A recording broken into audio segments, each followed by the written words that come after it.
Hello दोस्तों, कैसे हो आप सभी। जैसा कि टेल्स ऑफ डीमन के लास्ट पार्ट में हमने देखा था कि नियली उस मीरियड एंसेस्टर स्वॉर्ड फ्रेगमेंट को एक साथ करके उस स्वॉर्ड को वापस से रीस्टोर करने की कोशिश कर रहा था, जिसके लिए उसने अपने सेलेस्टियल फॉलन थंडर स्वॉर्ड का इस्तेमाल कर दिया था। लेकिन यहाँ पर नियली को पता चलता है कि उसकी सेलेस्टियल फॉलन थंडर स्वॉर्ड जो थी उसका ऑरा मीरियड एंसेस्टर स्वॉर्ड से भी ज्यादा पावरफुल था और वो मीरियड एंसेस्टर स्वॉर्ड के सभी ऑरा को सरप्रेस कर रहा था और थोड़ी ही देर में वो उसके कंट्रोल से भी बाहर हो गया था, जिसमें जियो, निंगर और गॉडेस वो सभी एक साथ मिलकर नियली की मदद करते हैं। लेकिन वो इनफ नहीं था, क्योंकि यहाँ पर नियली की हालत खराब हो गई थी।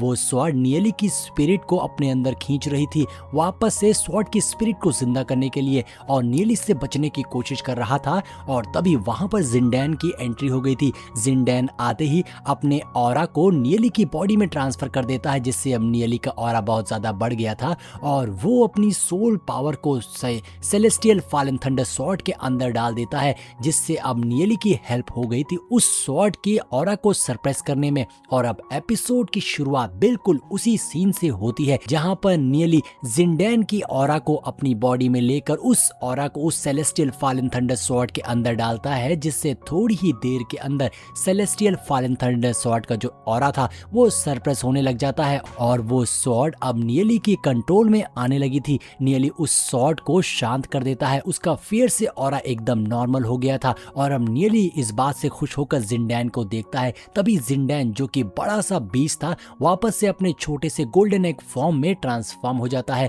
और तुरंत ही नियली के पास आ जाता है। नियली उसे कैच करता है और उसे कस के गले लगा लेता है। नियली उससे कहता है कि अच्छा हुआ तुम रिवर एंड माउंटेन मैप के अंदर लगातार खाते रहे, क्योंकि आज उसी खाने की वजह से उसकी सोल पावर इतनी ज्यादा बढ़ गई और वो इतना बड़ा जियांट बन गया, और उसकी ही सोल पावर की वजह से आज नियली उस सेलेस्टियल फॉलन थंडर स्वॉर्ड पर अपना कंट्रोल कर पाया था। और अब इससे नियली बहुत खुश हो गया था, जिसके बाद अब बारी आ गई थी फाइनली उस स्वॉर्ड को कंडेंस करने की। नियली अपनी पावर से उस स्वॉर्ड को खुद के साथ मर्ज करने की कोशिश करता है और इस बार का जो प्रोसेस था वो और भी ज्यादा फियर से था, उसका ऑरा और भी ज्यादा खतरनाक था। हम देखते हैं कि वो स्वॉर्ड नियली के सर के ऊपर आ गई थी और उसके अंदर से जबरदस्त ऑरा रिलीज हो रहा था। और उसी प्रोसेस के बीच में नियली को एक आवाज सुनाई देती है जो कह रही थी कि ये स्वॉर्ड बियॉन्ड दी हेवन से आई है और इस स्वॉर्ड को कंडेंस करने के बाद अब तुम्हारे पास 36 तरीके की celestial fallen thunder sword techniques आ गई हैं और इस टेक्निक की मदद से तुम किसी भी मेथड को ब्रेक कर सकते हो, क्योंकि ये सेलेस्टियल फॉलन थंडर स्वॉर्ड की टेक्निक है जो कि बहुत ही स्ट्रॉन्ग है। अब यहाँ पर नियली समझ जाता है कि ये वॉइस उसी एम्परर की है जिसे उसने अभी थोड़ी देर पहले ही देखा था। नियली उस टेक्निक को भी कंडेंस करना शुरू कर देता है और उसे अपने माइंड से कनेक्ट कर रहा था। नियली को पता चलता है कि वो स्वॉर्ड की पावर्स हेवनली डाउ डिवाइन टेक्निक से कनेक्टेड है। अब नियली के पास एक आइडिया आता है। वो सोचता है कि अगर वो इस स्वॉर्ड को अपनी हेवनली डाउ डिवाइन टेक्निक से कंबाइन कर दे तो बहुत ही अंडरएस्टिमेटेड टेक्निक बन जाएगी और इस टेक्निक से नियली कुछ भी कर सकता है। यहाँ नियली को समझ में आ जाता है कि वो जो एम्परर है उसके पास तो सच में बहुत सारे सीक्रेट्स हैं। नियली बिल्कुल ही शॉक रह गया था। अब सीन चेंज होता है और हमें टियानियन डिवाइन सेट का सीन दिखाया जाता है, जहां पर 3 लड़कियां आपस में गॉसिप करते हुए जा रही थी नियली, जियोन और निंगर के बारे में। वो कह रही थी कि उस लड़के ने तो हमारे सेट की 2 सबसे खूबसूरत लड़की को अपनी तरफ कर दिया, ये तो बहुत ही कमाल की बात है। वो लड़का बहुत ही किस्मत वाला है जिसे इतनी सुंदर और इतनी टैलेंटेड लड़की मिली है। लेकिन तभी दूसरी लड़की कहती है कि वो लड़का भी बहुत टैलेंटेड होगा, वरना हमारी निंगर और जियोन तो किसी को भी पसंद नहीं करती है। यहाँ पर वो सभी इसी तरीके से गॉसिप कर रही थी कि तभी हम देखते हैं कि उनके पीछे से एक डिमोनिक ऑरा आता है जो उनके सामने आकर खड़ा हो जाता है और अब उसे देखकर 2 लड़कियां वहां से भाग निकलती है, लेकिन एक बच जाती है, जिससे वो डिमोनिक पर्सन गर्दन से पकड़कर हवा में उठा देता है और कहता है कि टियानियन डिवाइन सेक्ट में तो सच में बहुत ही हॉट लड़कियां रहती हैं। ये जो बंदा था ये डीमन सेक्ट से था और ये उस लड़की की सोल को एब्जॉर्ब करना शुरू कर देता है और इस बंदे का नाम है हुमेई। हुमेई उस लड़की को मारने वाला था, लेकिन तभी वहां पर किसी एक और लड़की की एंट्री हो जाती है जिसके अंदर से डिवाइन ऑरा रिलीज हो रहा था। वो आते ही कहती है कि तुम्हारी हिम्मत भी कैसे हुई मेरे टियानियन डिवाइन सेक्ट में आने की और मेरे यहाँ की लड़कियों से बदतमीजी करने की। जो तुमने आज किया है इसकी माफी तुम्हें मैं बिल्कुल भी नहीं दूंगी, तुम्हें इसकी सजा जरूर मिलेगी। अब जब हुमेई अपने सामने उस लड़की को देखता है तो वो उससे कहता है कि बहुत समय हो गया मैंने तुम्हें नहीं देखा है वुशुआंग, यानी कि उस लड़की का नाम नाम था वू शुआंग, और वो उससे कहता है कि अब कोई बात नहीं, मुझे ये लड़की नहीं चाहिए, अब तो मुझे तुम ही चाहिए हो। अब जब वू शुआंग ये बात सुनती है तो उसका गुस्सा बढ़ जाता है और वो कहती है कि आज तुम यहाँ से जिंदा वापस नहीं जा सकते हो, क्योंकि आज मैं तुम्हें खत्म कर दूंगी। जिस पे हुमी कहता है तुम्हारे लिए अच्छा यही होगा कि तुम चुपचाप अपने आप को मेरे हवाले कर दो, वरना मैं तुम्हारी मौत बनकर आया हूँ। इससे अच्छा तो यही है कि तुम मेरे साथ रहो, मैं तुम्हें बहुत प्यार से रखूंगा और बहुत प्यार दूंगा। और याद रखना, मैं अब ड्रैगन रियल्म के पीक पर पहुंच चुका हूं,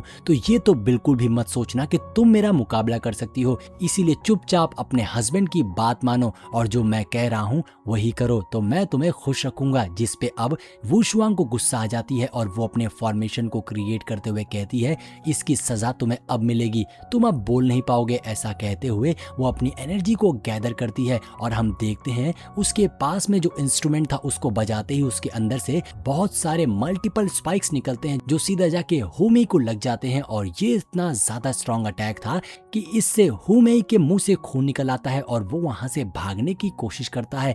तो वू शुआंग उसके पीछे जाती है क्योंकि वो उसे भागने नहीं देना चाहती थी।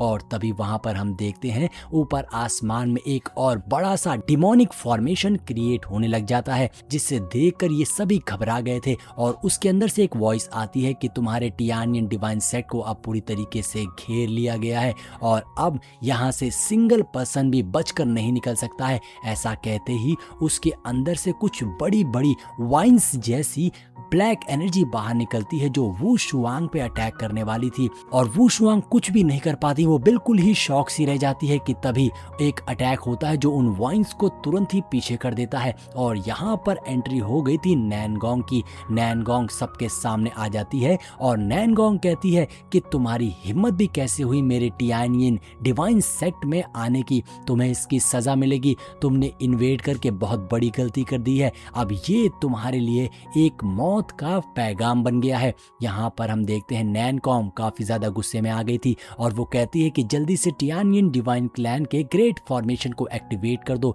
जिसपे सभी डिसाइपल्स हवा में उड़कर वहां पर फ्लूट बजाते हुए या फिर अपने अपने इंस्ट्रूमेंट को बजाते हुए वहां पर एक बड़ा सा फॉर्मेशन क्रिएट करने लग जाते हैं। वो फॉर्मेशन पूरे के पूरे सेट को शील्ड कर देता है और उसके सील्ड होते ही वो डिमोनिक ऑरा उस पर अटैक करने की कोशिश करता है, लेकिन वो उनका कुछ भी नहीं बिगाड़ पा रहा था क्योंकि वो फॉर्मेशन बहुत ही ज्यादा स्ट्रॉन्ग था। और अब वो डिमोनिक पावर लगातार उस फॉर्मेशन को ब्रेक करने की कोशिश कर रही थी। और अब सीन चेंज हो जाता है। दूसरे सीन में हम नियली, जियुन और निंगर को देखते हैं, जहां पर नियली कल्टीवेट कर रहा था। नियली जिस स्पेस में था वहां उसके आसपास वही सेलेस्टियल स्वॉर्ड थी जो सीधा नियली की बॉडी से मर्ज हो जाती है और उसके ऐसा होते ही उसके आसपास से बहुत सारा ऑरा रिलीज होता है। अब यहाँ पर नियली की फिजिकल बॉडी में भी चेंज आ गए थे क्योंकि वो जो सेलेस्टियल फॉलन थंडर स्वॉर्ड थी उसकी बॉडी अनब्रेकेबल थी, इसीलिए अब नियली के अंदर मर्ज होते ही नियली की फिजिकल बॉडी भी अनब्रेकेबल हो गई है, उसे डिफीट नहीं किया जा सकता है। नियली को अब आसानी से मारा नहीं जा सकता है क्योंकि अब नियली उस सेलेस्टियल फॉलन थंडर स्वॉर्ड की तरह ही बहुत ही ज्यादा पावरफुल हो गया था। नियली अपनी एक उंगली से उस स्वॉर्ड की फॉर्मेशन बाहर निकालता है और उससे मल्टीपल स्वॉर्ड फॉर्मेशन क्रिएट कर देता है। नियली समझ गया था कि अब उसके हाथ में एक डिस्ट्रक्टिव वेपन लग गया है, इससे अब नियली बड़े से बड़े क्लैन को, बड़े से बड़े वॉरियर को अच्छी खासी टक्कर दे सकता था। नियली इस चीज से काफी खुश हो गया था क्योंकि अब नियली के हाथ में कुछ बहुत बड़ा लग गया था। जिसके बाद हम देखते हैं फाइनली नियली अपनी कल्टीवेशन से बाहर आ जाता है और जैसे ही नियली की आंखें खुलती है उसे अपने सामने निंगर दिखाई देती है जो नियली को पास आकर उसे बहुत ध्यान से देख रही थी। लेकिन नियली की आंख खुलते ही वो शर्मा जाती है और वो पूछती है क्या तुम ठीक हो, जिसपे नियली कहता है मैं तो ठीक हूँ, लेकिन तुम्हें क्या हुआ है, क्या तुम ठीक हो। जिसपे पीछे से जियुन हंसने लग जाती है और बताती है कि जब से तुम कल्टीवेट कर रहे थे तब से निंगर की नजरें तुम पर ही थीं और तुमसे हटी नहीं रही थी। अब ये बात सुनकर निंगर शर्मा जाती है। तभी दूसरी ओर से नियली कहता है कि ये तो मैं पहले से ही जानता हूँ, वो मुझसे बहुत प्यार करती है इसीलिए ऐसा कर रही थी, लेकिन तुम्हारा क्या है, तुम क्या कर रही थी, जिस पे अब जियून भी शर्मा जाती है और वो कहती है कि मैं भी तुम्हें देख रही थी कि मैं भी तुम्हारी उतनी ही केयर करती हूँ। यहाँ ये लोग इसी तरीके की बातें कर रहे थे कि तभी इन्हें उनके लीडर नैनगोंग की वॉइस सुनाई देती है, जिसपे निंगर तुरंत ही जियून की तरफ पलटती है और दोनों को वो मैसेज मिल गया था कि उनका सेक्ट खतरे में है। तो वो नियली से कहती है कि मास्टर हमें बुला रही हैं, हमारा सेक्ट अंडर अटैक है, हमें जल्दी से वापस जाना होगा अपने सेक्ट को बचाने के लिए। और साथ ही ये भी बताती हैं कि डीमन सेक्ट ने हमारे ऊपर अटैक किया है, जिसपे नियली कहता है तो अभी वहाँ की क्या हालात हैं, जिसपे वो दोनों बताती है कि अभी हमारे यहाँ का फॉर्मेशन एक्टिवेट कर दिया गया है और उस सेक्ट फॉर्मेशन को कोई भी ब्रेक नहीं कर सकता है। तो कुछ देर के लिए तो हमारा सेक्ट सेफ है, लेकिन हमें जल्द से जल्द वहां पर पहुंचना होगा। जिसपे नियली कहता है ठीक है, तुम दोनों निकलो, मैं भी कुछ देर में आता हूँ, इस मसले को सुलझाते हैं। जिसके बाद वो दोनों ही वहां से निकल जाते हैं। और अब नियली डीमन सेक्ट के बारे में सोच रहा था और उसे गुस्सा आ रहा था कि फाइनली दोबारा नियली डीमन सेक्ट के अगेंस्ट खड़े होने वाला था। और अब नियली को यही अपॉर्चुनिटी चाहिए थे, क्योंकि नियली अब पहले जैसा कमजोर नहीं है, बहुत ज्यादा स्ट्रांग हो गया है। और इसी के साथ में हमारा ये एपिसोड यहीं पर एंड हो जाता है। तो दोस्तों, अगर वीडियो पसंद आई हो तो वीडियो को लाइक और कमेंट जरूर करिएगा। चलिए मिलते हैं